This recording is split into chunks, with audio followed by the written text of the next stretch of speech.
Hey everybody, we have a very different kind of episode today. It's going to be a lot of fun. My friend, business partner, and general uh, thought mess around person, Ryan, is going to be joining us today. In those times of old where people would gather in grand salons and have intellectual conversations that were essentially just a bunch of biz dev slash nonsense slash discussing hobbies. Um, that's the kind of the rapport that Ryan and I have together, and we work together a lot on a couple of different projects. So we're gonna have a very fun and lively biz dev conversation about sports betting and Disney, ESPN, and pod racing. So, amongst other tangents, that's the thread of what we're going on, and then we devolve into some Super Smash Brothers if that's your jam as well. So, without further ado, let's jump in. Now we're just going to find out that actually my field recorder is going to die of batteries like a third of the way through this. I mean, to be fair, I haven't used it in like 2 or 3 years because I haven't been doing a lot of like field recording. Okay, awesome. So I have my audio here. You have your audio there. I'm recording my screen for your video, and then I have my video right there. I think we have our basis covered. Watch it just like black out the screen for some kind of like copyright reasons or some bullshit. Yeah. Yeah, and then it's just like your audio is represented by just like a sock puppet. Just to add insult to injury, it's not even a real sock puppet. It's an AI generated sock puppet. An AI generated sock puppet image, actually. Yes. TBH, down for that. I mean, I feel like there's more downsides to AI sock puppets than upsides. It's like too smooth around the seams. It's a low bar. The nice thing about AI sock puppets, you don't have to draw the hands. I feel like the comparative effort between an AI sock puppet and just an actual sock puppet Give me one. Is so Give me vast one. Name that one. it's just like What's the downside? way easier just to do a real sock puppet. I don't. So therefore, the next obvious step is millions of dollars in computing power to make the. I was just thinking, like, I could just take. I could just do this off camera. I think my point for like 20 seconds, but then like finish on a closed mouth, and then reverse the video, and then reverse it, and then reverse it, and then that would be. So what we do is that we record it live, and then we use an AI software that is taking the mouth movements and translating them into different accents. Have you seen that? No, I haven't, but I love that. That's great because. Okay, actually, I haven't seen this, and this is really cool because, I'm very bad at learning languages. Notoriously, I failed French twice in college, and I have really just struggled with this whole German thing. And, like, one of the things everyone's like, go watch things in different languages, right? Like, yeah. But Germans are not necessarily known. I hope we don't have any Germans listening to this, for their, like, incredibly well put-together produced television. I actually had a whole conversation with a friend who's living in Germany right now about this. But anyway, The point is it's oftentimes hard to find very engaging television in another language. So people are like, oh, well, you can just put on like a different track on your DVD. Yeah. Nobody has watched a DVD for like 20 years now. But that really sucks for me because like even in English, I have trouble like auditorily processing things. I do a lot of like looking at people's mouth while they talk. To help me understand what people are saying. And so when they're, speaking in German on the audio track and their mouth is doing lots of weird English noises, it makes it really hard. But if you could do that, would be really cool. Yeah, because the technology was developed for people to record a podcast, a video podcast, or any kind of YouTube video in one language, the language they speak, and then the AI... Oh, you know who talks about this? We should not talk about the person who talks about this.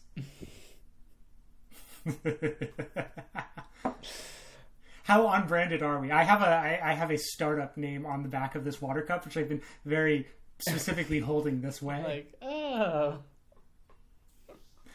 by the way, to our viewers, just a little underneath the hood here, this is almost 8:30 p.m. and this is definitely not going to be coffee or tea. So I'm drinking water.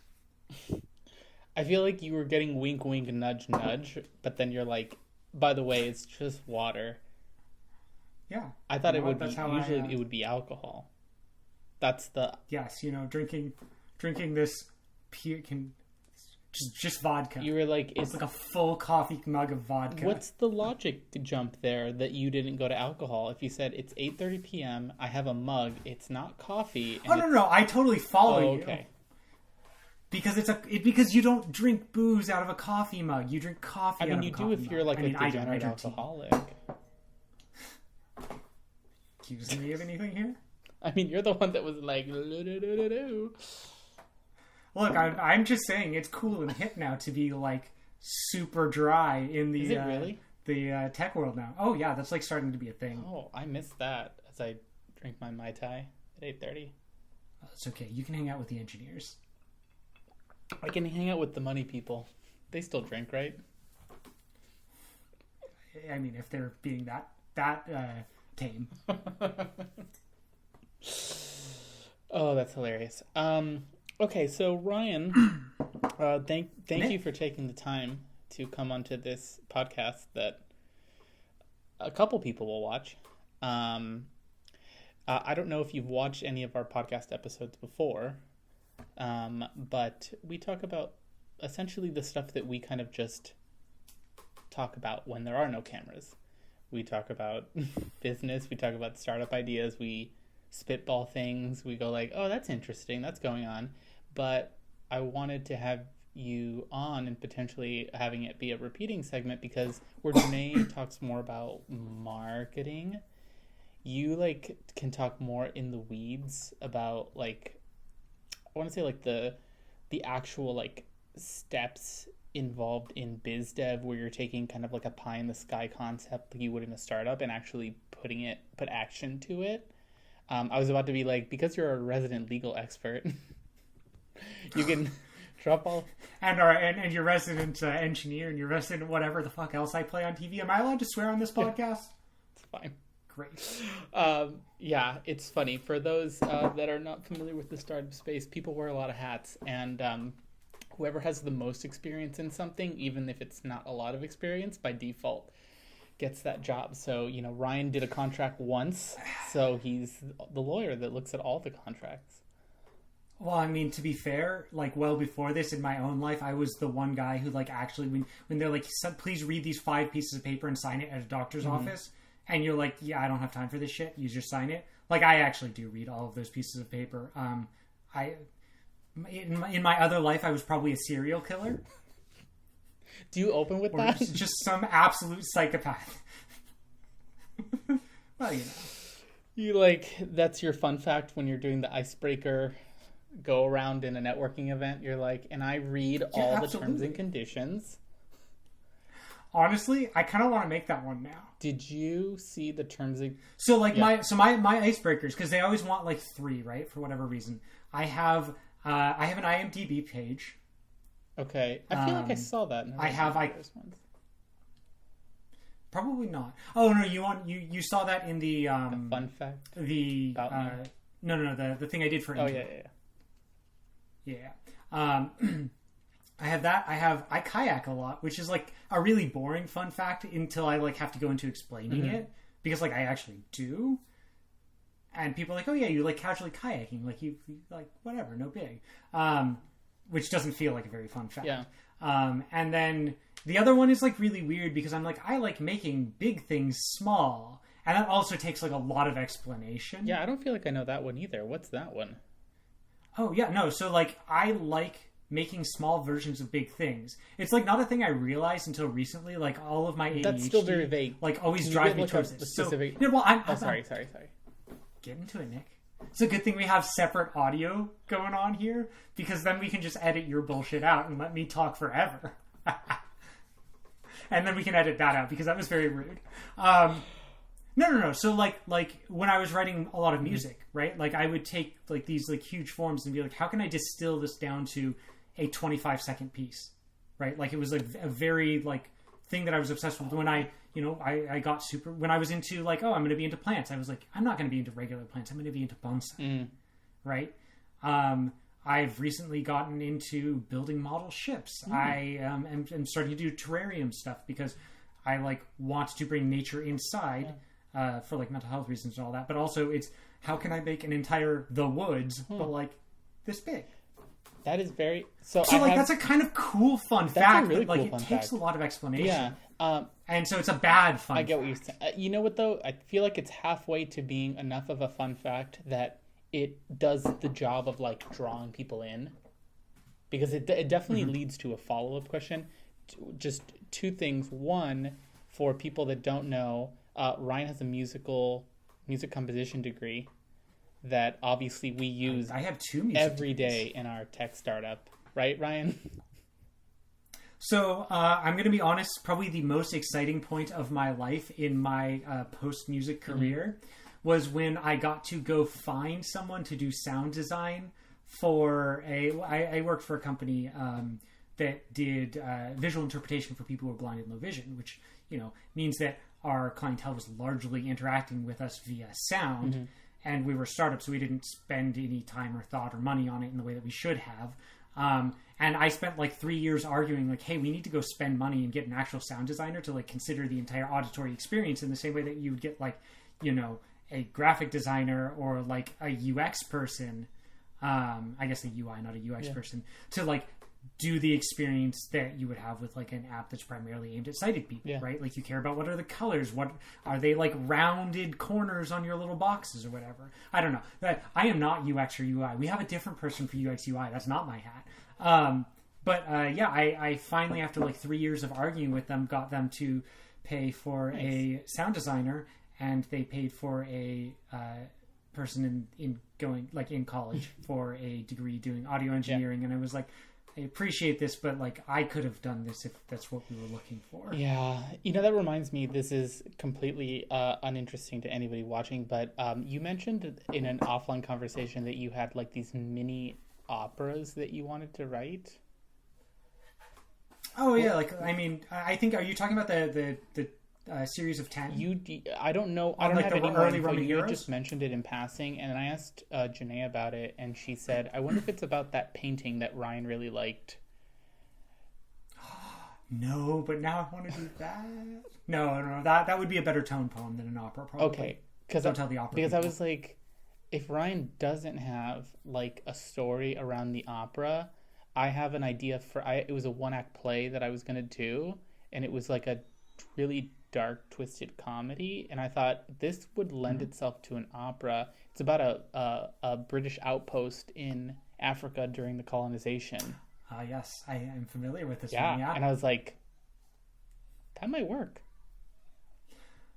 Right now, it would be well beyond my skill. No, that's not true. You just have to dive in and pretend like you know what you're doing, and then somehow at the other end, you'll end up with an opera. I like looked over at my desk here as though I had like a hat to be a prop, and now I want this to be like if this becomes a recurring segment, I'm gonna just have like 20 hats. Oh, here's another fun fact: I used to collect hats, but like from like different places in the world. That is really cool. Ryan, did you know that I like things that are small made big? Have we ever talked about that? I don't. Just like so. You like making big things small. Like Melinda, my sister, and we both, like, if I could buy a pencil that was like 20 feet tall, I would buy it and put it in my house. Like, if I could have oversized everything. There is this art piece at the Broad Museum in downtown LA that is a dining table set that is like 20 feet high. And the artist made it to invoke feelings of being a child, like hiding under a dining room table. Oh, that's so cool! I'm looking at it right now. We'll superimpose it in during editing. How much editing do you do? I do a lot of editing. I mean, I do as much editing as is required by the piece. Sometimes it's nice to have like a stream of consciousness type of video, but we've done other like hour-long videos where there's a tons of like motion stuff put in. So yeah, I'll put it in. Right. But anyways, I saw that and I thought, I need a house that supports this type of dining room set. I think that's like definitely a thing. So like everyone has this like, at least I imagine everyone does. From my experience in talking to people, I'd probably ascribe this to everyone, but like has like a certain view of the world that is like not standard from the sense of like their physical like interaction with it. That is like a way in which they see it. Like you hear it a lot, I think, with like people who are like, imagine like their house is underwater, right? Like how would you move through your house if it were underwater? Which hopefully is not at all, because that's really dangerous. Like don't swim in caves, kids. But no, like I don't know, like that's like that sort of thing. That was just a really random example, but like that sort of thing, like I feel like everyone has like one of not a those fixation, but it's just things. like the way that like it comes up a lot for them. Yeah, and it's like and like really focused on that sort of like alternative physicality in like your interface with the world. I don't know where it comes from, because it's for me and my sister, it's the same. We have the exact same one, where just something's oversized and you're just like, this is speaking to my soul. But wonder if there's like some let's not get into that. That's thing there. Over that. Sorry, didn't mean to do that. Also, I find this very funny again, because like for the viewers here, more under the hood, behind the curtains, however you want to call it. This is like a very normal conversation for Nick and I to have. We just kind of like bullshit for like hours at a time. I know this is going to be about business, but and so like I got to the point. We'll get to business. Right, well, we'll get there. But I got to the point, you have to cut the cold open from this, like, 5 hours that we're talking here, and then we'll get, like, a nice 10 to 15-minute unedited segment, and we're good to go. No, like, I'm not used to, and I had already forgotten that, like, we have the camera and the recorder here, and I was like, yeah, Nick, I know who Melinda is. You're like, this guy's drunk.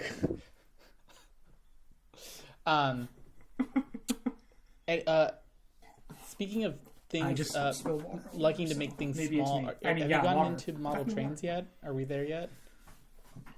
Okay. No. Okay, so no. My grandfather was super into model trains. He devoted his entire... So he had like a nice car. I don't know anything about cars, so maybe it wasn't, but I think it was a nice car.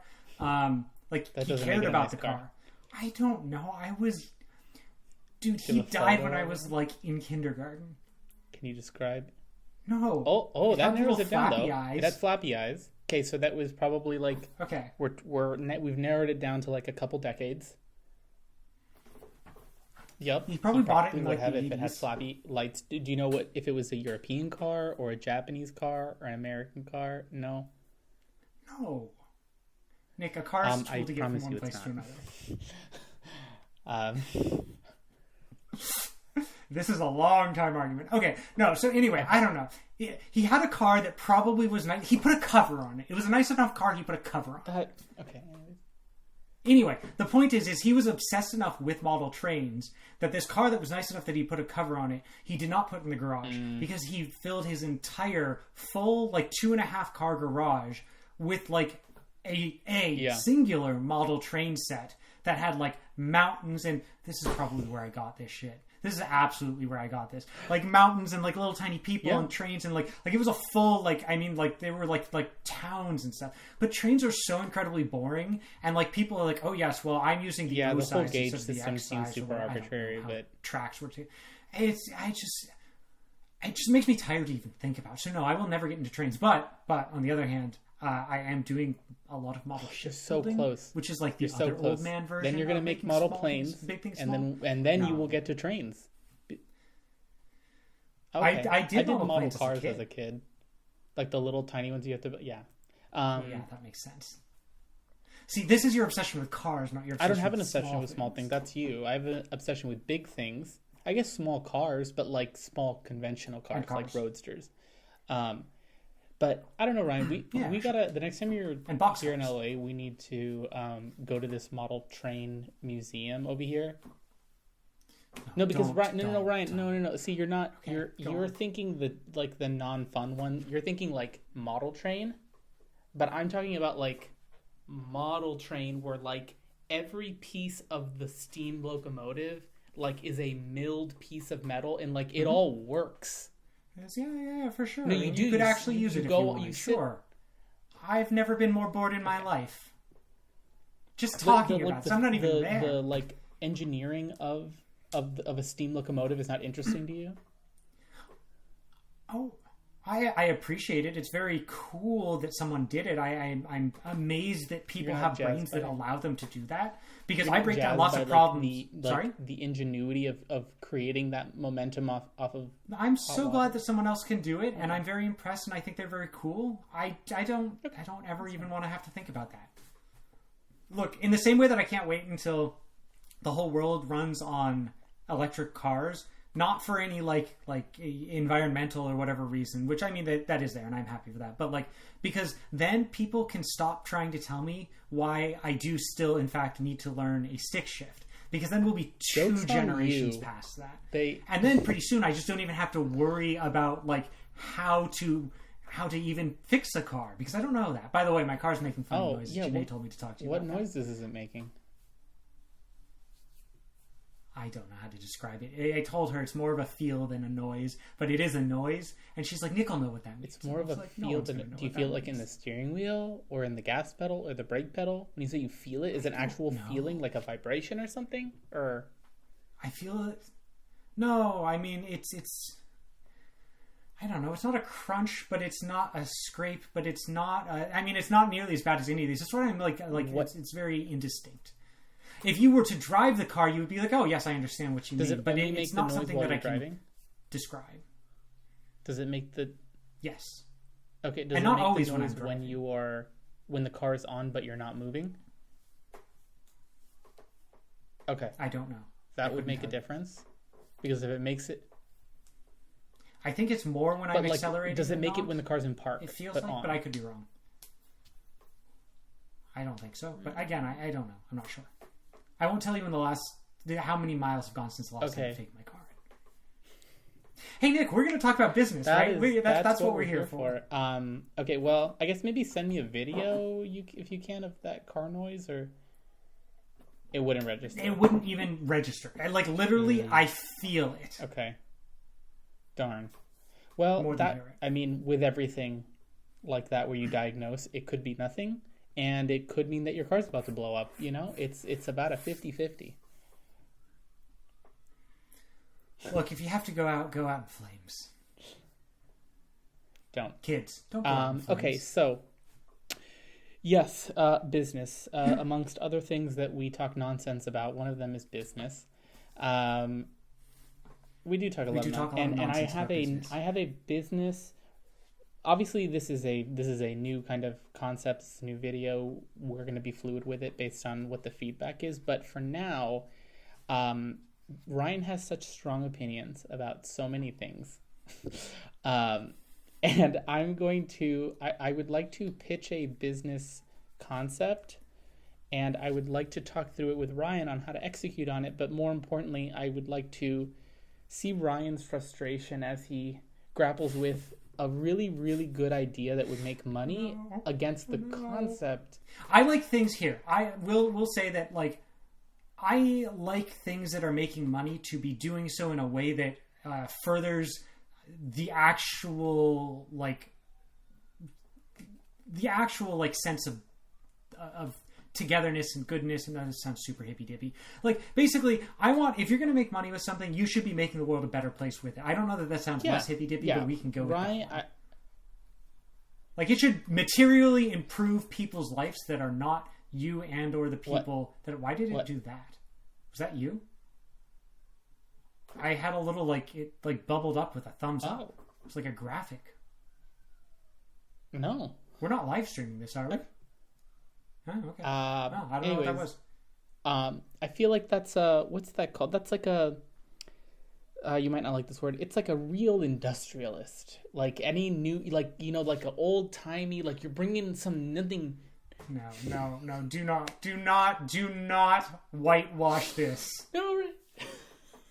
These people literally paid people to murder workers who were like, "Sir, can I please not watch my children die of starvation with the black lung?" And they're like, "Okay, yeah, that sounds like maybe a no. And also, here's a Pinkerton. Have you ever swallowed the other end of a gun? Because you can do that This now. is gonna get cut up so that it's like Ryan. It's like here's we're definitely Ryan, gonna one cut of this Pinkerton's biggest supporters, and then you're like, "That's right. Do you want to taste the other end of a gun?" Anyways, so anyways, you're I wanted going to to just present like a business idea. I wanted. Is this to one try that to I've heard capture before? Some of that, like that,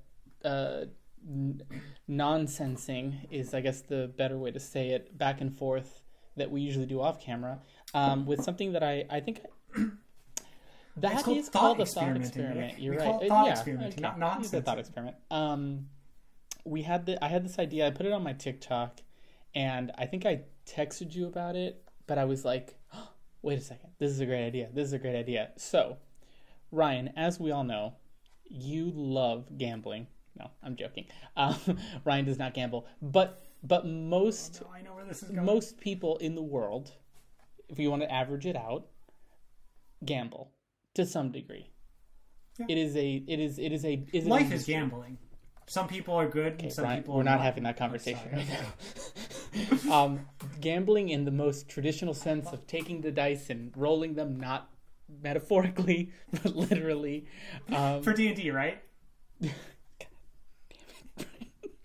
This is why you don't invite me on your podcast, Nick. Go on. I will behave. So sports betting and like gambling online is getting a lot of traction domestically as that online betting gets cleared in more and more states. And you know, in California, I think there is some gambling you can do on your phone, but in like at least through the Indian casinos, I think you can. Yes, you can't do them, but I know that like maybe not in California all over the state, but in a lot of states, like a good chunk of states, and it's getting more and more. It's adding. Yeah, they're broadly legalizing it. Yes. Yeah. So I'm thinking, being a big Disney fan, as you see with my statue of Walt that I was having a drink with in a totally normal way. You can't see that, actually. That's outside of the screen here. Well, I guess it's not outside of the screen for you. I couldn't see that. Okay, well, this is a Walt statue that's going to be going in Epcot soon that Melinda got me a statue of. Anyways, thinking about that and thinking about how sports betting was going to be part of ESPN's like roadmap moving forward, and also knowing that the Walt Disney Company has a family of properties that they own, I thought to myself, what would be this like super left field idea? And then it hit me, and I was like, oh my gosh, you could have pod racing that you do something with like a Unreal Engine or real-time rendering of this race that the results of, or even the actual race all the way through, is determined by some kind of pre-approved game of chance that's happening on the back end. The results multiple times a second that are run are then fed to the Unreal Engine that then showcases the pole positions of the different racers. And in a sense, you are technically betting on whatever that back end game is. Let it be like, if it's a flip of a coin that is, 50 times a second it flips a coin, all the coins are flipped. If it's head, it moves. You know what I mean? Something to that end where there's like a connection so that it looks like you're betting on pod racers, when in actuality, like, the bet is legally going to something that's been approved. But in practice, you'd be opening up your ESPN app, and there'd be a section that just has pod racing on Naboo today, and you'd be like, I'm sorry, what's this? And my favorite part of this like concept, which I want to hear your thoughts on it, Ryan, because, not kidding, Ryan is a very big Star Wars person. What if the game, let's say, was weighted? If it's like a roulette, if how many 00s or 000s or whatever are on the board is determined by the in-universe stats of the different people racing, and the different pod design or something that's all canon. So just like there are some people that know the horse jockey and they know the horse and the bloodline of that horse and all of that feels like it gives them an edge on it. If you know that you're like doing something on Kashyyyk and it's like a Wookiee is one of the racers, and you're like, oh, they know that planet intimately, like they're going to be in an advantage, as opposed to like I don't know, some other species that is not from that part of the galaxy. This is already, we're at the edge of what I know. But just enough to give I'm you going an to be example. honest, Nick. I wish I was more of a Star Wars fan because I really wanted to jump in and be like, well, actually, there aren't any Wookiee pod racers. But I don't know if there are any Wookiee pod racers. I am a fan insofar as I would probably be considered by real fans to be a fake fans. And I would probably be considered by anyone who's like, yeah, I've watched Star Wars like 10 times to be an absolute insufferable nerd. I'm really in this perfect no man's land. So we're like, I feel like maybe you were like 2 ticks of a fan more than I am. Okay, like 4 ticks of more of a fan. I'm basing a lot of this, there are like a circuit of pod races based on the Nintendo 64 pod racing game. Oh, you want to hear strong opinions about pod racing? Or Star Wars or whatever? I think that the PlayStation 2, I don't know what else it was on, but I think Racer's Revenge was a better game than the N64 Pod Racer. But everyone played the N64 Pod Racer. No one played Racer's Revenge.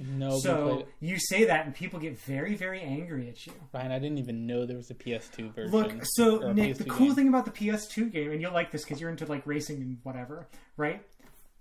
You have equal dual joysticks on the PS2 controller, like the arcade game, so you had the actual yep. So you had actual individual control forward and back, and the throttling on both. Oh, that's good. Engines.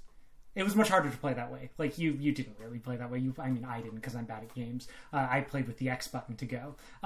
But you could have been cool and skillful, and I think like it gave you some bonus for doing it. It like made you a little faster, or whatever. I don't know. That is really. I will say I preferred that in the arcade game, but I did know that it tripped up a lot of 7-year-olds. To be like 7-year-olds should just suck less. Am I right? That's, again, we're getting off topic, but maybe. I just remember like there'd be so many kids that were frustrated because you had you had the games with the steering wheel, and then you had one that like, I guess, to a 7-year-old counterintuitively, I pull away to go that way. Yeah. And I pull away to go that other way. Which is funny because if you think of it like a bike, like this is the thing you would do if you wanted your bike to go that way, right? You just treat it like handlebars. What was also tricky is that you could, let's say, pull back 100% on one and then 50% on the other, and then it would slow you down but still make the turn. Yeah, but that would also... Well, I guess it wouldn't slow you down on a bike, but it would still be basically because you're pulling back all the way on one and halfway on the other, it's reducing the magnitude of your turn. I guess that's not so different. If for some reason it did... Okay, but also little kids kind of suck at riding bikes a lot of time too, so maybe that's true. They wouldn't make the game at Chuck E. Cheese hard on purpose, Ryan, so that you'd have to put more money in, right? They wouldn't. No. They wouldn't do that. No. But it's we got to get back to the topic, otherwise we're going to start talking about the Jurassic Park game. Oh my God. No, Nick, stop. Okay. Anyways, so Ryan, this was my idea to cross over, and then of course you could embellish this whole series by having a mini series like Ahsoka or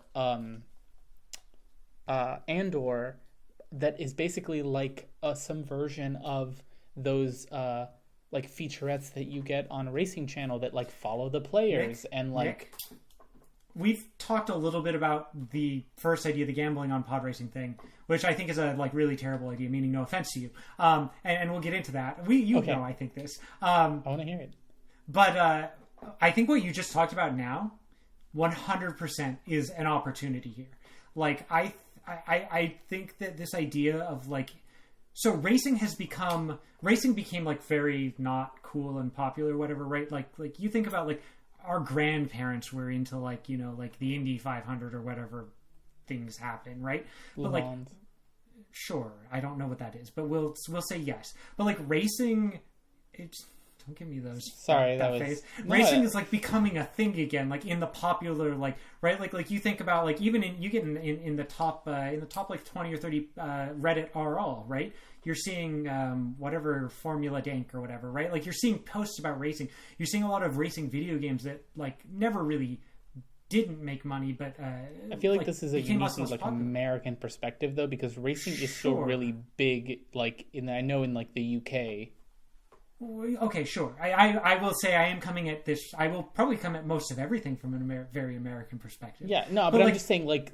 But we're seeing it become Yeah. even more relevant in popular American Here. culture again.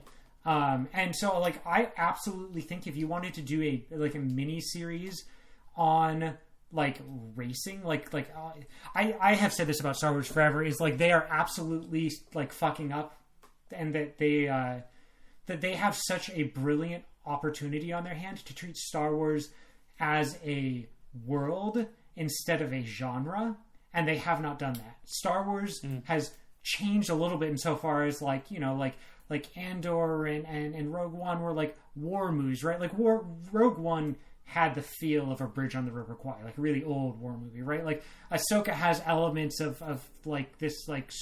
So, I mean, it kind of bounces back and forth. I'm not done. I've got one episode left, so don't tell me. Oh, okay, I was about to ask you what you thought of it, but I mean, I have lots of opinions there, but that's definitely off topic. But like, no. So what I think like there's all of these things, but they're all basically like they're space fantasy that sometimes dips into sci-fi and sometimes dips into war movies or whatever. It's a very small genre, like that all is Star Wars, right? Like, I think that you could do a mini-series documentary, right? Like a faux documentary following a racer, following a pod racer, right? Like, you could absolutely do that. I think, like there needs to be West Wing for the fucking Galactic Senate, right? Like, all of these things where, like, Star Wars is such a cool universe, and I mean, Disney's, like, killed it, like, 10 different times in like, their approach on, like, what counts as canon or not, and, you know, Filoni gets to decide whatever and doesn't always have good opinions, but that's its own whole thing. See, this is exactly what I mean when I say I'm too nerdy for regular people. Oh, yeah. Like, Star Wars is absolutely wasting itself as a property because they're focused on, like, the the 3 generations of people all on the same damn story. Yeah. And there's, like, so much lore and so much interesting things. And, like, there's so much developed that you could go out to some random planet that no one has heard unless they've read, like, 4 or 5 different books, at least, because that's I'm at about like probably 10 Star Wars books, and that's why I'm not a real fan, because I couldn't make it further than that, because oh my god, they're bad, they're so bad. Are they really? But there's a lot of interesting they're really bad. There's a lot of really interesting ideas contained in some very poorly executed novels, and so like go use that. Take those interesting things and do interesting things with them. This pod racing thing as a miniseries, brilliant. Like, everyone loved the pod racing, right? Like, from episode 1, you're like when you talk about episode 1, that's what you talk about. That was literally completely unrelated to the entire plot. Like, they could have cut that, and it would have not made the movie any worse than it already was. But wasn't that scene like almost 30 minutes or something? It was like way too long. It was really long. No, it was exactly as long as it should have been, because it was the only good part of the movie, and it was so good. And I mean, like, the sound design, all of that, everything was just brilliant on it. But like, you could do that. That would be brilliant. People would watch the shit out of that, especially if you added drama of like, oh, I don't know, like, I'm not saying like do it like reality show drama where it's like, oh, I'm a poor starving father of 7 children and my wife died. You don't want to get too far into that, I have because cancer it's not or whatever. real. Space cancer. Right, yeah, exactly. But like, but no, but you should have a drama, right? Like, people care about these characters. Like, you should have, there should be like real conflict, and like you said, it has nothing to do with like anything that we've seen before. We're not going to go to Tatooine.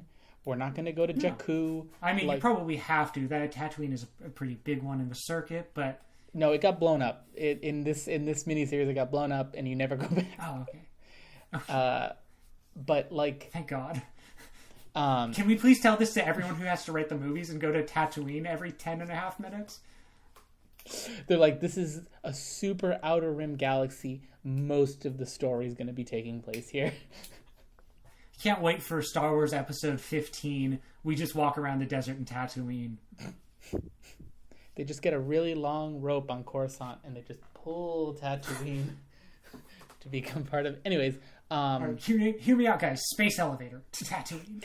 But like, I feel. But here's the I think the real like special sauce in this concept is that when you treat it like a universe like that, and there is a perceived or real competitive edge to saying, I know that these drivers and these cars or these horses act this way on this type of condition or whatnot, to then say, I'm going to take your brand affinity, and now that you're going to watch this race, that because of the way we've established it, actually has not been predetermined. The miniseries episode before this and after this are happening and unrelated, but like the races in the circuit have not been determined.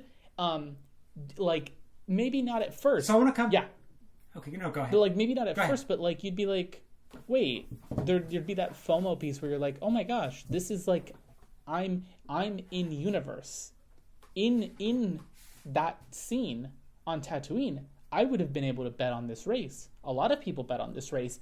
This is another way that I am dipping my toe, in the same way that I buy lightsabers, in the same way that I go to Galaxy's Edge at Disneyland. Like being able to bet on a pod race in the same way that they are in universe is a way for me to like be in it.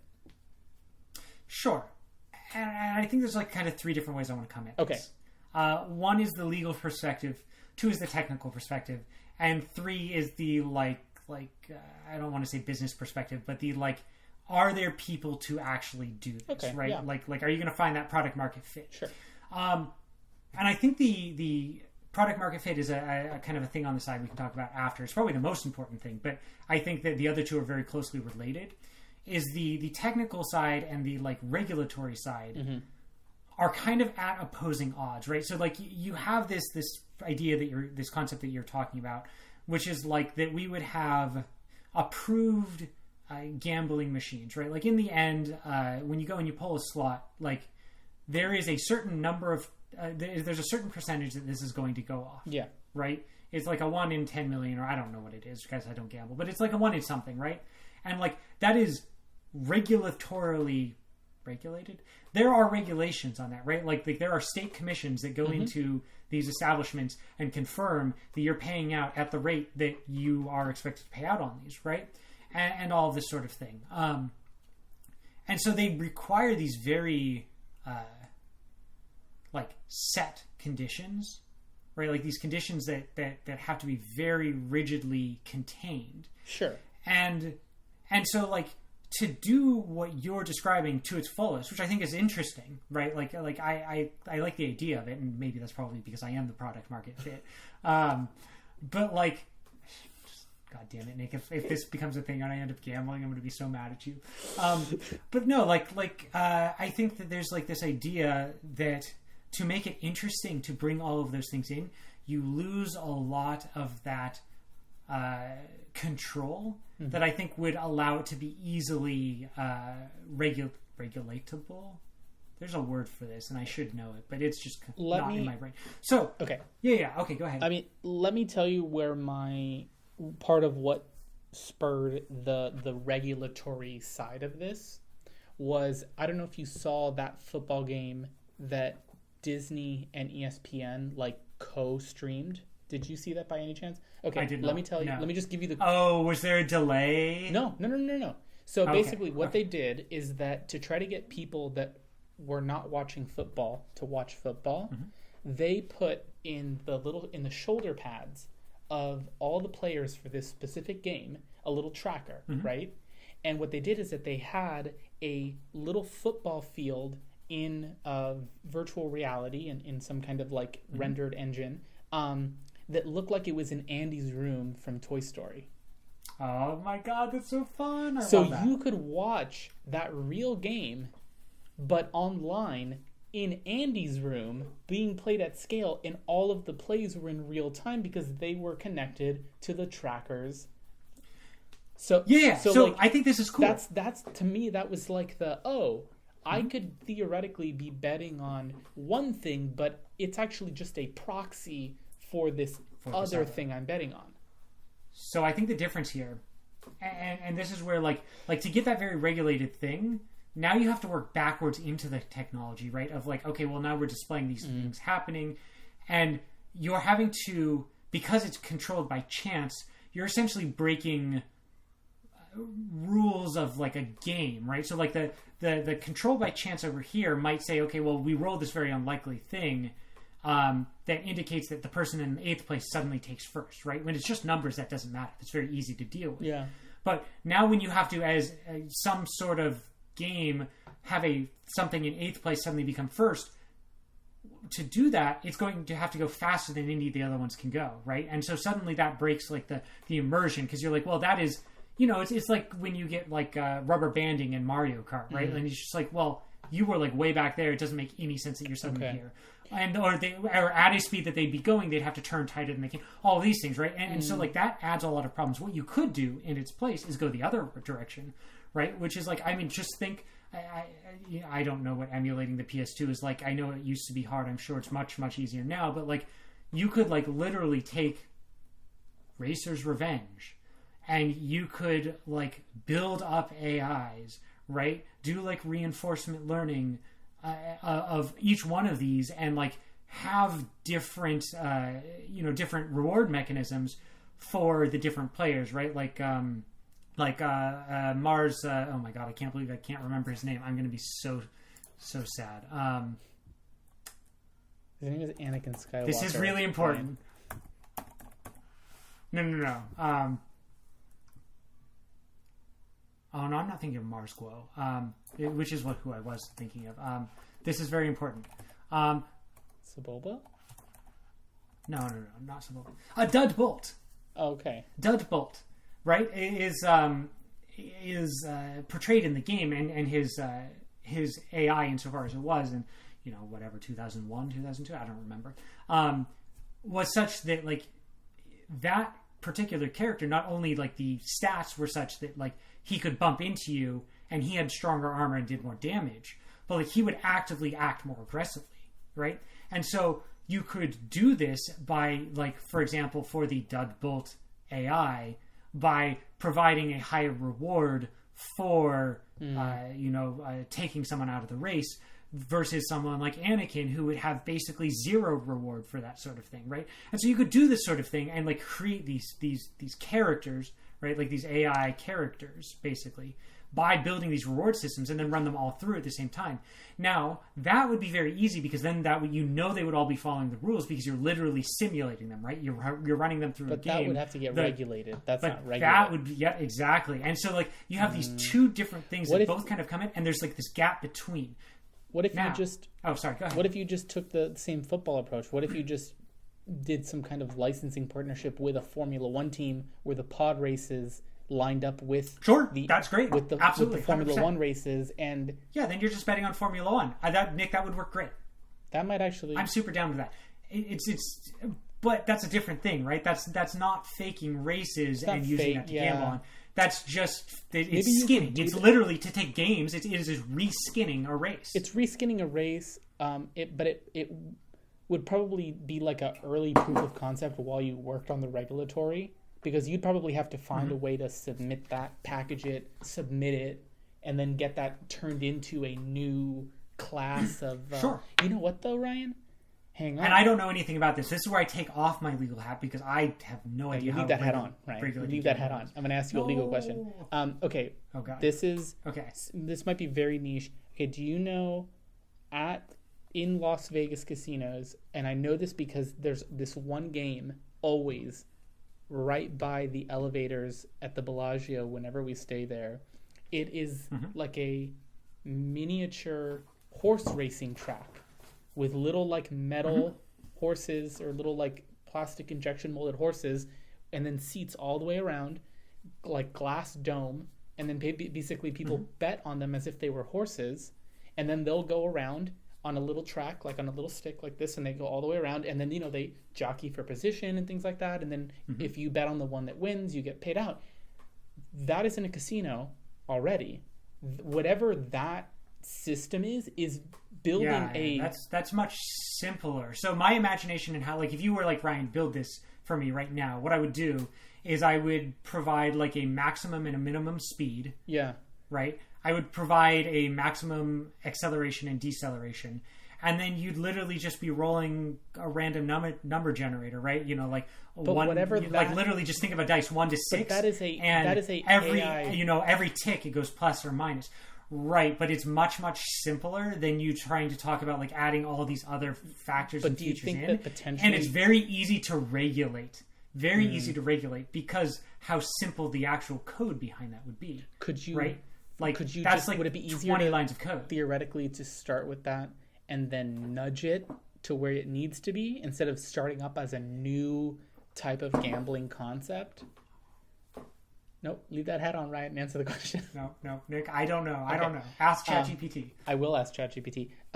Okay, so I'm sure we'll give I guess you a very good, very valid answer. As a wave 1, you could put it on the cards. Okay. Let me talk about product market fit if I could for a moment.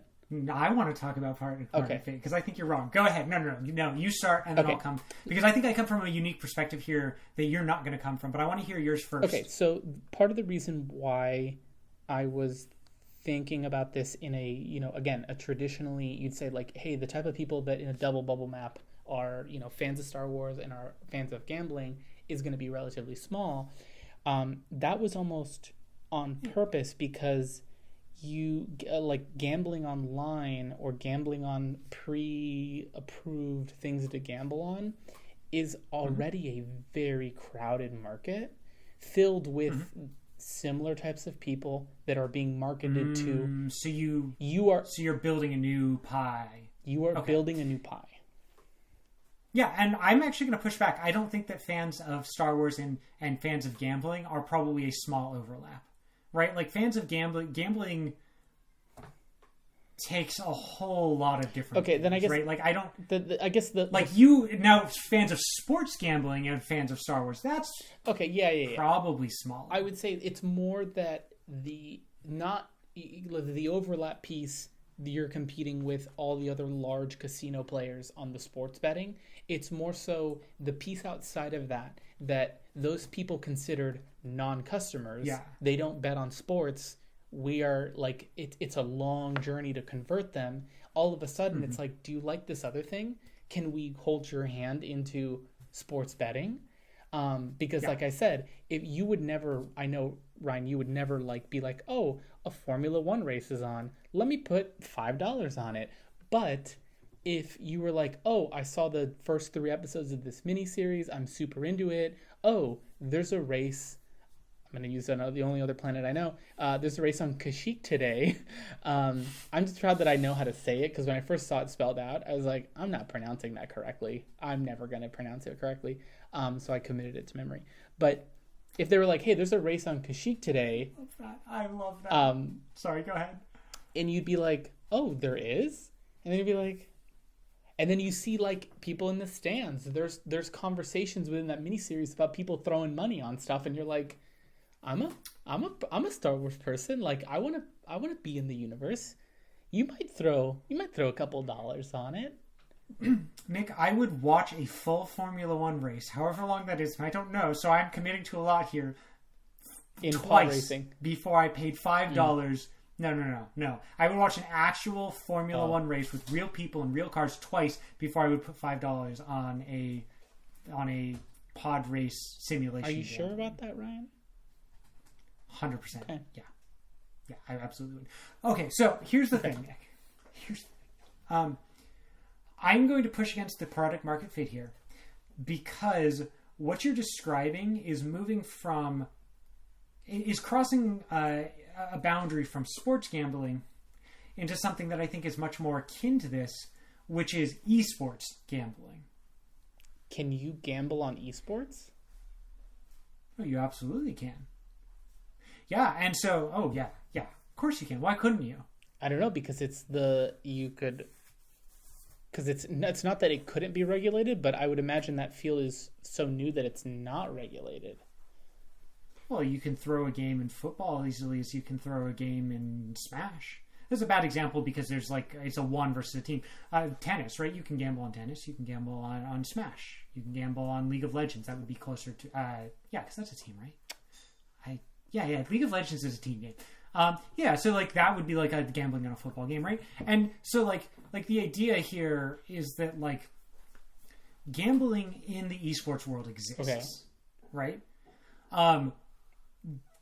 Sports betting companies have tried to make inroads here. Again, so for the viewers here, I play a lot of Super Smash Brothers. I don't really anymore, but there was a time where I was kind of inconsistently going to tournaments. I know people who are very good, people who have been like regionally PR'd, who are like the top 10 people in their state, for example, at this game. So like I'm very immersed in this world and I know it fairly well. So that's where I'm going to come to this, but this has been kind of a trend across esports in general, which is that in 2021, I know what year it is, in 2021, 2022, especially as a lot of the Bitcoin stuff was happening and people were having like lots of money to throw around towards things that were maybe not the best idea. And honestly, a lot of that was funding some of these gambling, companies, organizations. A lot of these houses were trying to get into esports, right? Like you were seeing major tournaments being sponsored by two different people, well, three, Papa John's. We are not a brand. We don't talk about brands on this. No, a pizza company, a Bitcoin company, and several sports betting companies.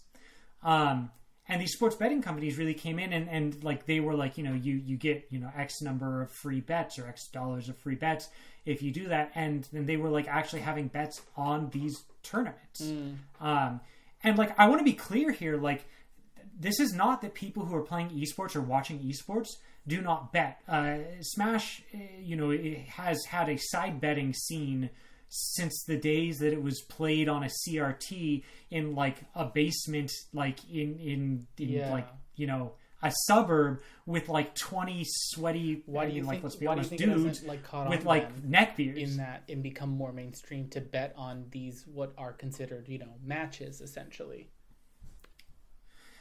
Because I think a lot of the betting on the matches happens at the tournaments, right? Like you're much more likely to bet on two people playing when you're standing in back of them and there's someone right to the left of you and someone to the left of you. You're literally looking over their shoulders at a setup and going, hey, I bet, and usually, if you're watching it that intensely, like it's your guy, right? Like it's your guy from your home region and you and a couple other people came out to a tournament, maybe a stage or two over, and you're like, hey, I bet you he's going to win, right?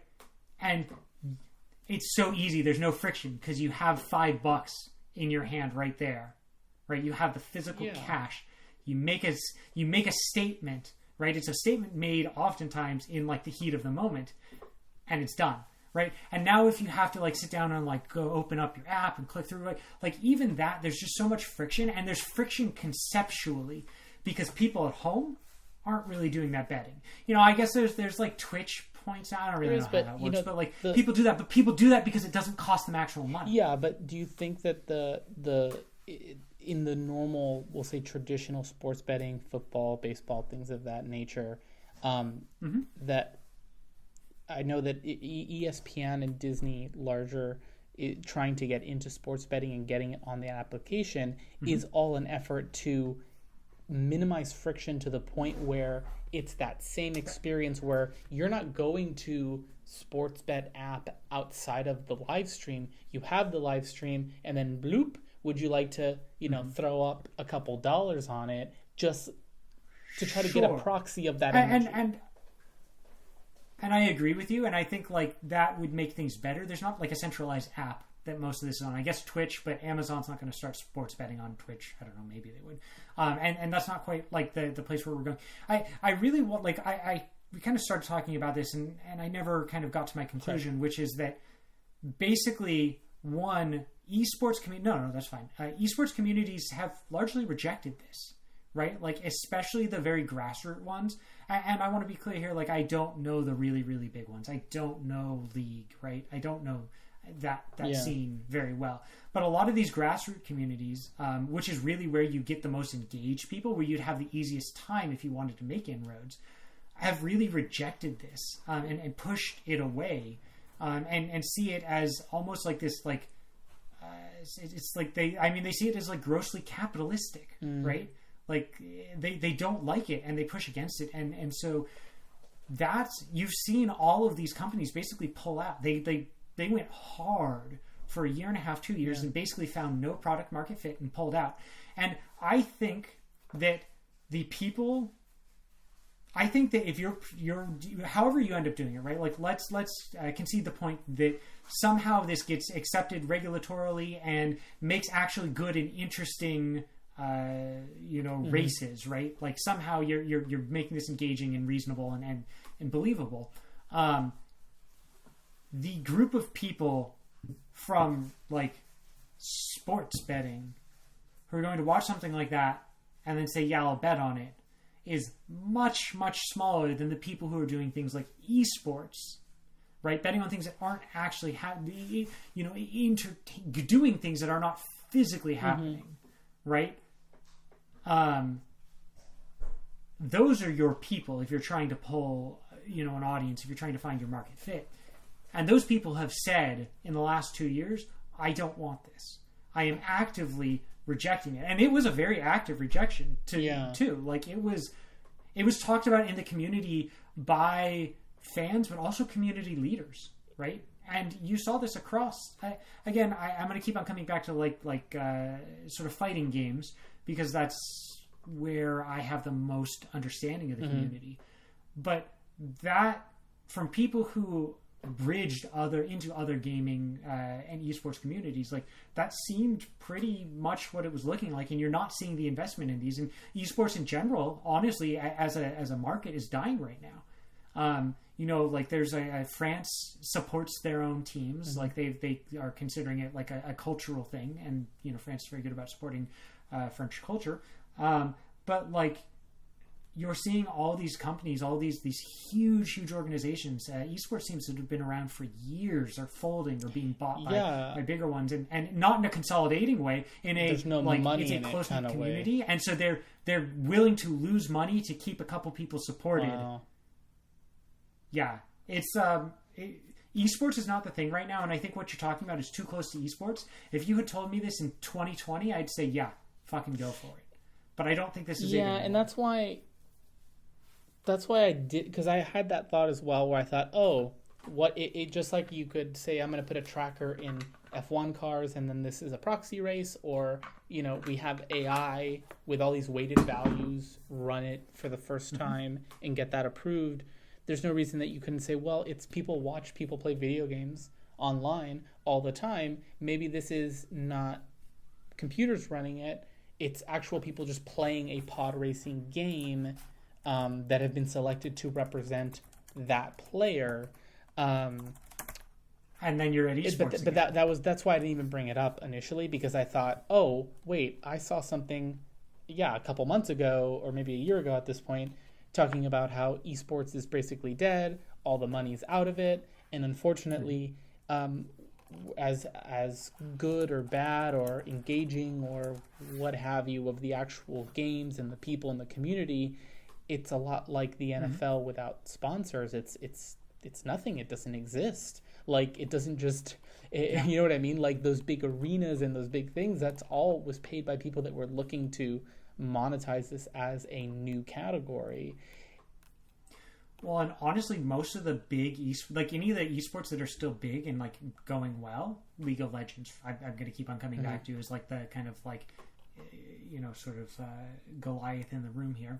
That's why I didn't see it as like esports. I didn't want to build this as esports. This was like gambling that is an extension of a Star Wars universe. Like gambling is part of an experience. Which is where you're going to get more people there, but I think the people who would do the gambling, who are already tied into sports betting, are not the people who are going to get pulled by that. And the people who would get pulled by that are already the people who have rejected that sports betting, right? Like this lives now.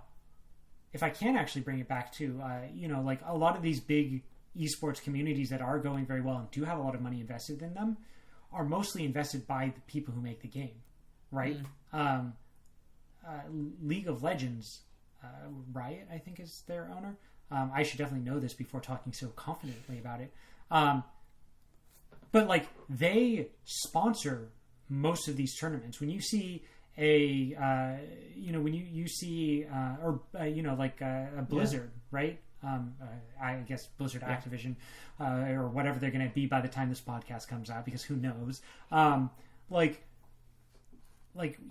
you have War or StarCraft tournaments, right? Like, they're sponsoring that. When you have League of Legends tournaments, they're being sponsored by the creators of the game, because that whole esports community is an advertisement, and that entire thing is an advertisement. And so Disney could try to do this, and it would be trying to get people to do Star Wars. But I think that if Disney did this, Disney would spend more. Like, Star Wars has way more like brand value than any betting they could ever do. And so you'd be spending Star Wars brand equity to get betting going, whereas the model that we've seen works here would be spending, this brand equity going in order to get Star Wars popular. But Star Wars doesn't need a betting app to make it popular. And if anything, this is why it was like, this is another reason why I wanted to talk through it with you, because I even think down to the business case, it's not how does esports get integrated into Disney or ESPN, or like how do you get that? It is truly, even though it's the action is very familiar of betting on the chance outcome of something. This is all built around the novel experience of being in Star Wars, and it's super different to kind of put that on a business plan, or to like say, this is a thing that you kind of know, but I'm not billing it as that, and nobody's going to interact with it as that, for the same reason that, on paper, like the Cantina bar in Galaxy's Edge is a bar, and like they have certain margins, and like, you know what I mean? Like, there's a whole business case for why that bar is there. And then you think, oh, well, the drinks are really expensive. There's cheaper bars. There's better solutions. If I wanted to get an alcoholic drink, I'd go A, B, and C. But you're there and in the moment, and you have always dreamed of going into the cantina at Star Wars, and like, you will pay $35 for a drink and not even bat an eye and be like, yes, thank you, please, can I have another? Because it's like an extension of that fandom.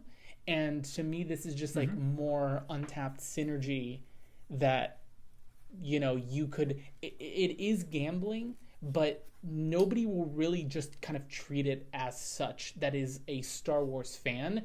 But on the back end, you are building a new category of gambling to people that actively dislike gambling. But I think that the thing that they care about, that experience, is not tied to gambling. I think you could absolutely build, like you said, a show around this, right? Could. And then you have advertising dollars, or you have, I don't know, getting people to pay for Disney Plus instead of, borrowing it from other people that they know that are really into Disney. We'll cut that part too. I think like there is the Cantina, I think, is a great example, and sort of a counterfactual here is like, in Disneyland, right? Like theme parks need places to eat and drink. So Disney needed to put something there. Time, effort, money to build a simulated gambling environment, even if the people did come, that it's not worth it. Now, what Disney does have is a network, a streaming service that needs content. If you were to tell me I'm going to put out, again, a show, then that's fine. Yeah. If you wanted to even do, like, take the esports angle and have real people piloting these, there's an angle there for gambling. The simulated gambling only simulates gambling, and it doesn't simulate the experience. And the people are there for the experience, and they'd be equally happy to show up and have that experience as they would to show up and have that experience and then put money on it. Yeah, I know. I get what you're saying. This is more of a like large scale synergy type project where the business case for it is really ESPN getting into sports gambling. Sports gambling is already a very crowded space digitally. How do you leverage the properties you have at your disposal that others don't to provide a uniquely different an experience only that they could provide by owning those kinds of properties, to then show growth in an application that otherwise is essentially like the most straightforward, same product by everybody. It's the same football game that everybody's watching. So why pick one betting app over another? There is no like better reason that you would. But if all of a sudden they can start offering betting on properties that, again, that would be like the like very dry version of it. But no, I get what you're people saying. that have brand affinity, like it's not just gambling. Okay, so hit me up. Disney spends the time and money and makes this, and it's a success, right? Not like a wild success. This doesn't sweep the nation, but like it's it's making some level of net profit. It was worth their time and money to have invested in it. And it's a great proof of concept. Now, how do they follow it up? What are you going to bet on Beauty and the Beast? Are you probably Star Wars itself? If that proves it, isn't a good proving ground because that only proves that you can do it with Star Wars. I don't think that it proves that you could have additional synergy. What other brand does Disney own that you could bet on? Could very quickly. Yeah, I still think if that works, it doesn't tap out that IP because, like you said earlier, you could make a game, turn around and make a game. All of a sudden, you could have different versions of that playing alongside. You could have the actual, like, maybe you get rid of the AI version and it goes over to like an esports thing once you release the game and you have a special season.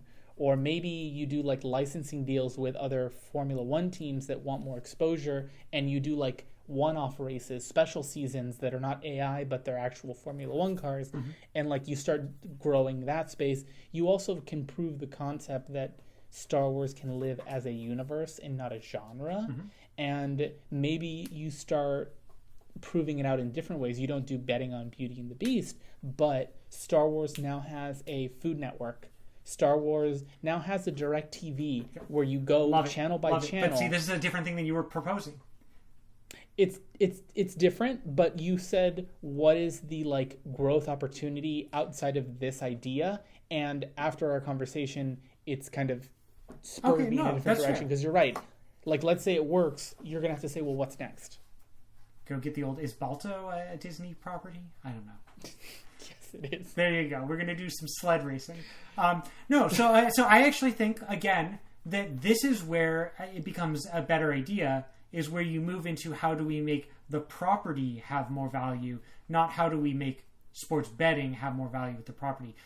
Sorry, this is just an aside because you started talking about games because I was like, I don't think Disney owns the rights to the games. But it looks like actually EA did lose the exclusive rights to the games and very exciting. Disney is, this is only a 4-day-old news. This is very cool. Wow. Disney is reviving Lucasfilm games. And we're going to actually, literally since EA got hold of Star Wars properties, there has not been more than maybe like 2 good Star Wars games. There used to be like 3 good Star Wars games a year. I'm so excited for this. Did you ever play Rogue Squadron 3? On GameCube? No, I think I played 2. No, yeah, I did. 3, yes. I liked Rogue Squadron 3, and I never got Battlefront to load on my computer. Look, I'm going to be honest, and this is particularly salient because we are now playing a game together that is like this. But no one has ever done. I think like the original 1942 Battlefield 1942 just did it so well, and I think that like all of this different flavor of it, whatever, it doesn't work as well. To be honest with you, I think it sometimes it. I know it won't happen, but I would play that. Like if you took Call of Duty Mobile. That is just like a very stripped down, bare bones, like multiplayer game and said, hey, we're just going to reskin the whole thing. There are 2 maps now. There's a Death Star level and a Tatooine level. And like all the guns are just reskinned, but it's the same game. You'd be like, nope. Yeah, I'd play that. Nope, absolutely not. Because even if it was free? Because the way that, yeah, for sure. My time is more valuable than my money. Okay. And I play very few video games, despite the fact that I love video games. So like, it's either got to be something that I really, really like, or it's got to be someone that I really, really like asking me to play a game. You don't like Call of Duty Mobile? Look, I don't think what it is. I don't think a game where I can accidentally win a 100-person battle royale, in a game that I've literally played twice by crouching in the grass, watching someone unload their clip above my head, like we're playing the N64 James Bond, and I'm what the fuck's his face, Oddjob.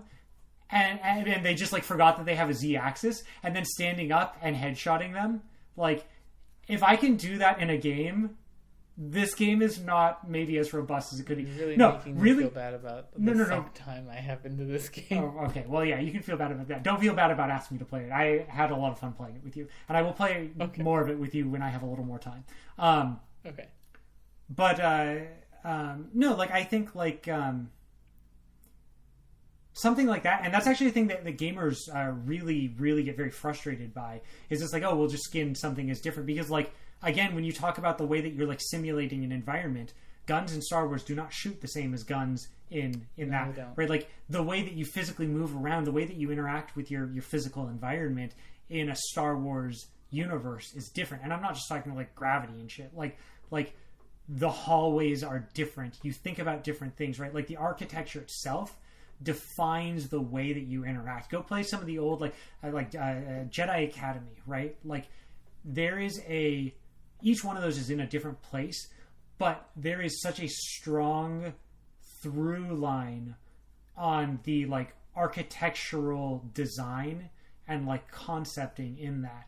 And I think that that's true through all Star Wars properties. It's like I think like it's one of the things that they have done the best is they have so strongly built a vision of how the physical environment is interacted with by the people who are in it. Yeah. I get you. We were talking about Lucas, like resurrecting Lucasfilm games.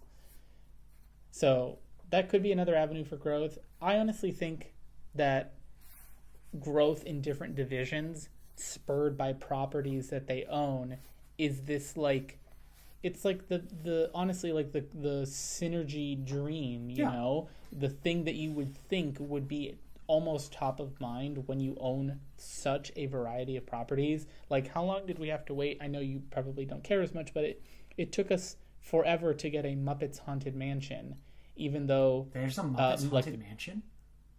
Oh, Ryan, Nick, gonna blow your mind. Ryan, it came out like last year. Yeah. It was a special. It was a Halloween special. Why haven't you shown this to me? I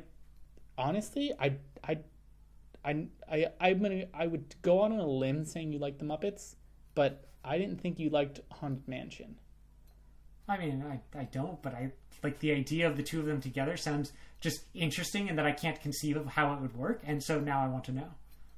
Oh, it's on Disney Plus. Just look it up. It's Muppets Haunted Mansion. So I'll watch that instead tonight. So I'll watch that instead of the last episode of Ahsoka. Just kind of leave that forever. Yep. Okay. Trust me, nothing good comes from the last episode of Ahsoka. You will have more fun with Muppets Haunted Mansion. But anyways. Okay, so I'll just watch that on repeat instead of watching Silicon Valley then. And just pretend that was the ending, and you're pretty much there. Yeah, I'm just like unemployment. Hey. For the viewers, but cut that part out. Things like that where everybody like lost their mind and they're like, oh my god, I loved it. What else are you going to do? Like what other synergy things? And they're like, oh no, well, that was a really fun thing. But there's no reason that you couldn't. Oh no, there's so much space and room. Like I think that gambling's not the way you go about it though. It's just a very expensive and like high. It's such a high touch place. It's such a place that involves so many hoops to go over. Like, I mean, at that point, why don't we just start doing like Star Wars flavored weed, right? It's the same idea. No, it's the same idea in the sense that, like, sure, you could do it, regulated, but it's so regulated that it's not worth what you're getting out of it. That, like, I guess Star Wars cooking though, you could absolutely do. Like, that would be way easier to get into. Go make Star Wars restaurants, open them up. Like, not in a lot of places, but like have one in LA, have one in New York. Have one in, what's another city that's not LA or New York that matters? Nothing is coming to mind. Great. Paris? I don't know. Baton Rouge. Absolutely not. I'm just trying to think of something. If you had to pick, I'm going to be honest, American Nick. cities, I was trying to find a city in Florida, but I couldn't think of any, and I was like, oh, it's in the south. Orlando. Oh yeah, Orlando, Miami. Orlando is. Yeah, Miami. Yeah, in Miami. Hey, that's like the new hip, cool tech place 2 years ago. It Whatever is happened to not. that? I just remember everyone talking about that. I'm assuming that just kind of died out. They put a lot of weight into like being a tech hub, but then they also were like aligning themselves with crypto very heavily, and they were like, we're also like a crypto hub. Man, and like who could have seen that crypto was going to fizzle out besides anyone with a fucking brain? I'm so glad that like people are finally starting to have to like confront how Ryan, tell dumb that they to were. my NFTs that are worth nothing. I say jokingly. I was like, Nick, I know you don't have NFTs, and you better say that so that no one else thinks you have NFTs. No, I don't. Also, if you're a crypto bar and you're watching this, we don't want your views. I mean, we kind of do, but we're going to make fun of you a lot. Comment to tell us how much you hate it, because it'll still help. Yeah. No, all press is good press. No, but they like, to my knowledge, they like tied themselves up with tech and crypto, and then crypto took a dive. So then, like very famously, the mayor was like getting his salary in Bitcoin kind of thing. What? Yes. That's nuts. Yes. So I don't know. I'm sure some tech move over there, but I went. Well, it's hard to start a server farm when it's like literally underwater every 3 weeks. So hot. It was so. I was like, technology doesn't even want to be here. Like the physical hardware. Why would you put? But we were there like a couple months ago for that cruise we went on, and I can tell you like the vibe is not tech. The vibe is like vacation, like huge condos, huge apartments, bougie. You know, like it almost feels like a Beverly Hills if you stretched it out and put it by the ocean. Mm-hmm. It was not like that tech vibe. Nick. Yes. Gonna move away from Florida here. But I want your opinion. Look into your little crystal ball over here. With global warming happening, increasingly making a number of areas in the U.S. Less and less livable. Yeah. You know, some of the places that we have that are more livable are the very tiny strips along the coast that don't burn down on the West Coast, for example.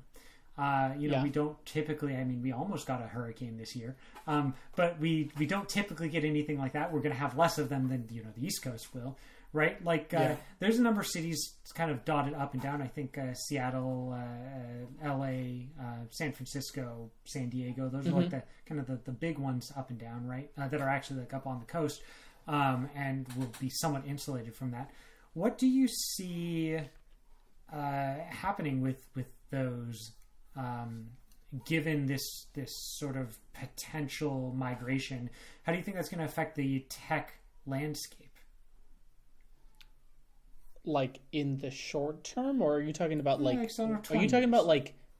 So you're talking about like actual like physical changes to the landscape, not just like political or like monetary, they're moving here for this incentive. Let's look at human migration from human a like migration. larger. So like I think about like I have a friend in Phoenix, Will, who's like lived in Phoenix all his life, and he's like, this is getting unlivable, and he's like he's trying to look at a way to move out. He owns a house. And like because of the current sell that house before but like look anything.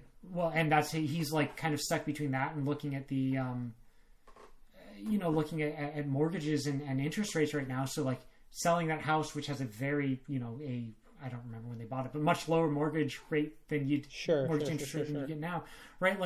Like he feels kind of like trapped by that. Because like he doesn't think that house is going to be worth anything in a relatively quick space, and we are going to see human migration. He needs to say like, "Damn the interest rate," and just be like, "The interest rate's not going to matter with a melted house." Like, just get out of there. But that's a great example, right? People in Florida are now like the Can't cost. get homeowners insurance. Yeah, you can't get insurance even when you do. Like it's just everything's wildly expensive, and insurance companies are going to start folding all over the place here. But so like all of that is going to lead to human migration. What do you see that like? How do you see that affecting? Let's actually go.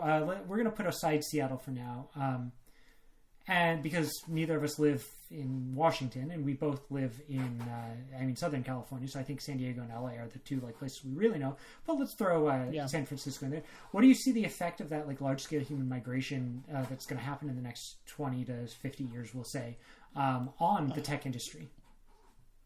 On the tech industry, I mean, it's going to be a mess. Outside of the tech industry, I'm assuming that the type of rapid shift that we were able to accomplish during COVID to remote and decentralized work will be a old hat in that time. Mm-hmm. Maybe the people that are going to be more seasoned executives during that time that were in or maybe earlier in the workforce during COVID and remember that kind of jump back into that mode. But if you don't get anybody big, like, Apple is moving here. So then just like in a mall, when the Sears would decide to be one corner, the Target's the other corner, and then you have a mall and everybody else shows up in the middle. Mm-hmm. Like Apple will pick a place, Amazon will pick a place, Tesla will pick a place, and then you're going to have all the like middle to small companies basically let them do that research for them mm-hmm. and move with them. That's how I foresee that going. And then you're also going to potentially get some people saying, well, we're going to move our campus, but it's going to be half the size. Mm-hmm. And we're going to be in a place where we're going to have so much more decentralized work. By that point, people are already messing about with AR. There's no reason to think that in 20 years or so we're going to get to the point where I'm sitting at this table and then with relative convincingness, this is a AR roundtable and I see you there and I see other people here and we're meeting and it would be comfortable enough to spend a work day mm-hmm. doing a conference room like this or an office setting, or if somebody needed to pop in like an AR desk just kind of like broop, across from me, and then that's the one-on-one meeting kind of thing. So you get the one of the big things that's nice about meeting with people in person is those little nonverbal cues that you're getting by reading all parts of their body language mm-hmm. in addition to their voice, mixed with a cost perspective of saying, well, we're migrating here because of the rising water. We might have to do it again. So it's not like we're building an Apple Campus 2.0. Like maybe at that point they don't move a campus. Maybe they're just like, the only thing that needs to move is the manufacturing, really, because that can't be decentralized. Mm-hmm. And then maybe that moves to boats, who knows? I never saw Waterworld, but I'm not going to spoil it for you. Isn't it like notoriously bad? I mean, it's fine. Like it's like for a movie of the 80s, like late 80s, early 90s. Oh, it's really just you'll watch you it. Hit movie of the 80s, and I don't think it's fine counts anymore.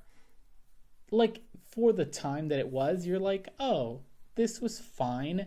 There's no reason for this to become one of the AFI top 100 movies. Like this is not really? Somebody's.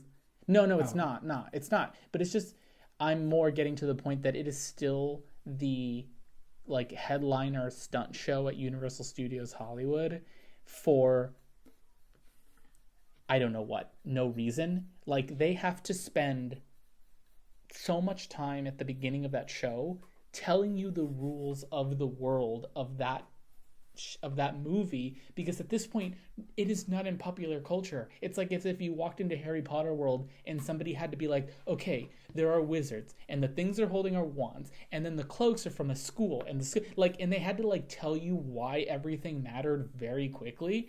it would not be that good of an experience. And that's what the Waterworld show is. They're like, these are the bad guys. These are the good guys. They're fighting over this. This is that plot point. This is what that means. Now, action.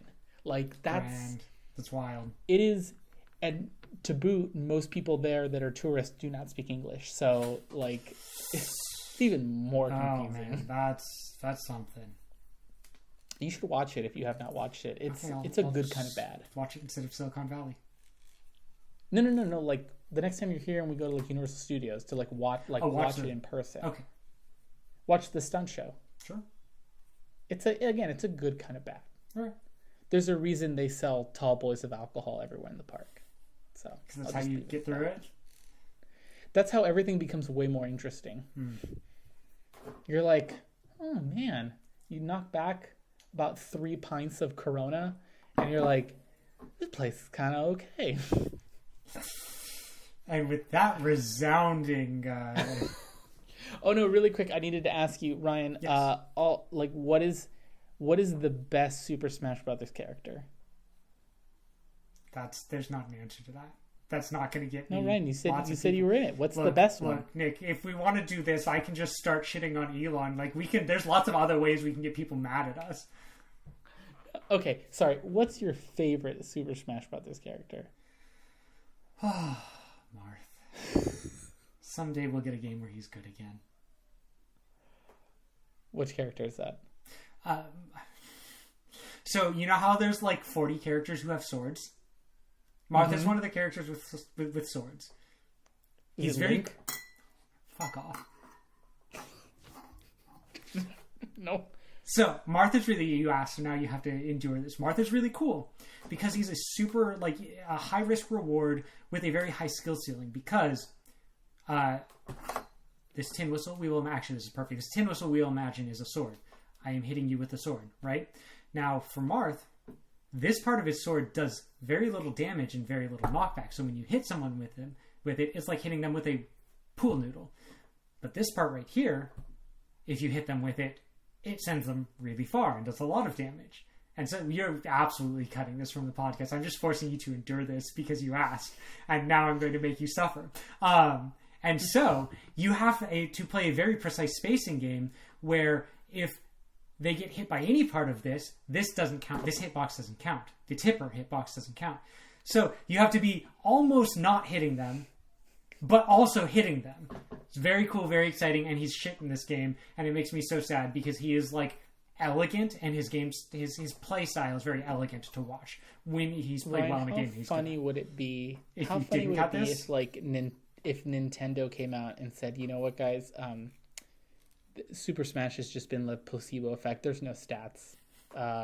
We basically just spin a wheel behind the scenes every game and just assign different stats every time. Okay. If you think there's stats, you're making it up in your head. Like, that would be, as somebody not in the community that only smashes buttons when I play Smash and go like, there's no strategy to this game. It would just be so...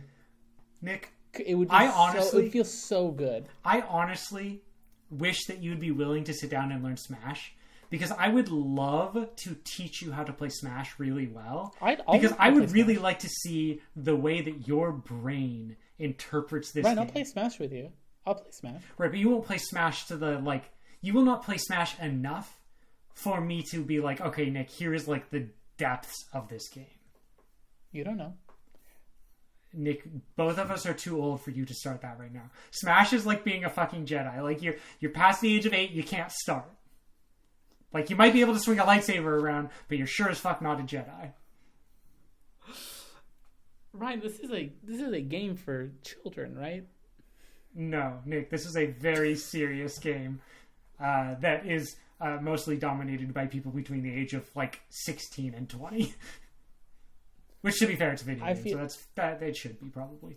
I feel like I could just be Kirby, and I could figure it out. Hey, you want to ask which the best character is? It's definitely Kirby's, like, way the fuck down. I thought you said it's subjective. There's different. You can't just pick one, but apparently Kirby is just low. You can't just pick one, but you can pick ones that are not. That's easy. Where does Samus stack on that? Oh, in the current metagame, Samus is rising. Samus is probably like 30 to 20, somewhere in those top 20 to 30. Okay, then who's at the top? Okay, I mean, like, if you really want to ask, and this is changing a lot because the metagame's changed a lot recently. You know, you're looking at your Joker, you're looking at Pikachu's the one that people talk about as this like thing that could be perfect but never will be. A Shulk as well as that like sort of infinite ceiling that no one's ever going to reach. Minecraft Steve is just stupidly broken and getting worse every single day because it came out during the pandemic, so there was no playtesting, and it turns out that he breaks literally every part of the game. It's miserable to watch. Hey, you want to get people mad at this podcast? Ban Steve. I'm gonna put right into the camera. I'm looking at you, you fucking nerd, who's like, oh, but I like Steve, and I was like, kid when Minecraft came out. Fuck off. It's funny that I only knew one character that you just mentioned, which was Pikachu. Yeah, well, there's 2 goddamn mini characters in this game. I thought there was like 12. Yeah, in the very first one that came out. For the last time I played Smash was on N64. Yeah, that's the one where there were 12. There's 86 characters now. Holy, it's too many. Honestly, it's too many. Like, I really hope when they pull the next Smash game out that they break it down to like 25 or 30. 86. Yeah, it's Does too many. Nintendo even have that many characters? No, they're pulling on Nintendo characters now. It's bullshit. Fucking Steve is not a Nintendo character. Oh, I thought that was one of the rules that it's only Nintendo. It used to be, but now, I mean, like honestly, now it's like a celebration of video gaming in general. And it typically is mostly Nintendo characters because the licensing is easier there. Yeah. And I don't hate the idea of like bringing other characters in. I think it is a really cool celebration of gaming, as it is. But it's too goddamn many characters. Cut half of them. Even if you cut a bunch of the characters I love, cut half of them. Don't you fucking cut Marth. Sakurai, look at me. I know you're watching, Sakurai. Don't cut Marth. I had to cut it off there because if not, Ryan and I could be talking about this, that, and the other all day long. So I hope you enjoyed the episode. Please let us know what you thought down in the comments. Please leave your hot takes. We definitely had some of our own. And which one is the best Smash character? Would you watch Pod Racing on ESPN and put some money on it? Would you watch it at the Cantina in Disneyland and put money on it there? Because I know it's a little silly, but if I bought a lightsaber and I had a robe and I went into the Cantina for a drink, I'd put some money on a race if a pod race was going on. But maybe that's just me. Maybe that's too hyper niche. So let us know what you think. And until next time, it's been business as usual.